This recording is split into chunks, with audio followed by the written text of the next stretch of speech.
ba niya? Yes, sir. Kakanta ba nito? Ako, nabagit niya before, tapos ngayon lang na ulit sa alam. Kita mo? Iyak si Mang Carmelo. Iyak ka, Chi. Huwag ka mag-relax. So guys, on the way na kami sa Quezon City sa studio po ni RDR. I'm with ate, Kuya Michael, and syempre si Chester. Yari ka kay RDR. So let's go guys, abangan nyo kami. Ewan ko kung anong meron mamaya. Initial ano lang daw yun meeting. Pero let's go.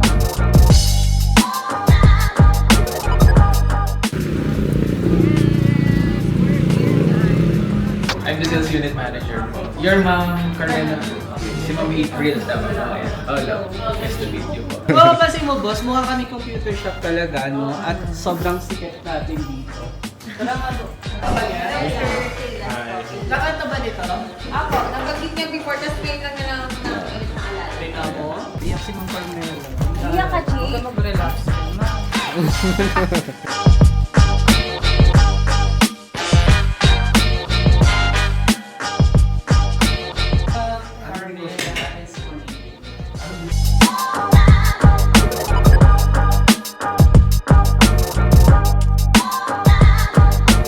New day, new e-bike! So nandito tayo ngayon sa Sir Raymond, ayun sa RDR office dahil in-invite nila tayo guys.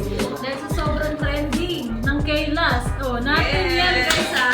Nagpapunta tayo dito dahil tinawagan agad tayo ng research team nila. And syempre, alam niyo naman, Kaylas pinakamalakas. Kaya tayo yung napili nila. Legit yan guys, nandito tayo ngayon. Oh, tingnan nyo. Nandito tayo sa office ni Sir. And kasama na namin siya kanina. So na-interview na tayo ng kahit onti lang naman. Kasama natin si Ates, kay Michael, and syempre sa ating pangit na Chester na yun. Charot! Guys, abangan nyo tayo sa sa RDR Talks pupunta dyan sa Raymond para mag-feature ang ating mga pinakamurang e-bikes and bikes sa Marikina. At hindi lang sa Marikina, sa buong Pilipinas. So, abangan nyo yan guys.